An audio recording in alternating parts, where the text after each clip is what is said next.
це справа цих українських журналістів брати участь чи не брати участь в якихось але все ж таки.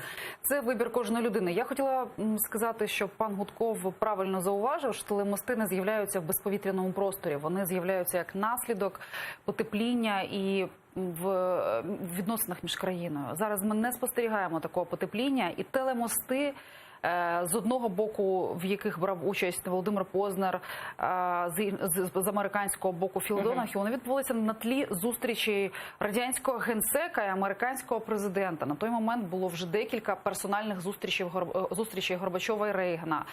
Потім був саміт в Рейк'явіку.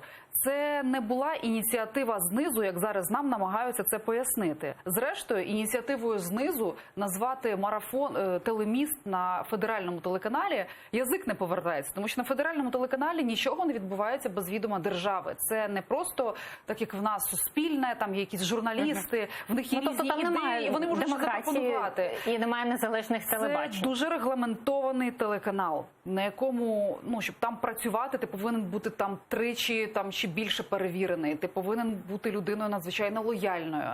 Це закрита країна в усіх сенсах цього слова. Так як от ми знаємо про Іран, про там Північну Корею, так само і Росія, просто вона виглядає більш, можливо, там більше є внутрішньої опозиції, але це зарегламентована закрита країна, в якій державне телебачення є інструментом державної пропаганди.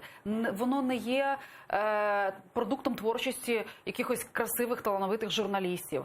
І якщо така ініціатива з'явилася, вона з'явилася на федеральному телеканалі, а з нашого боку Україну представляти повинен телеканал, який асоційований з Віктором Медведчуком, який знову ж таки є російським сателітом в українській політиці.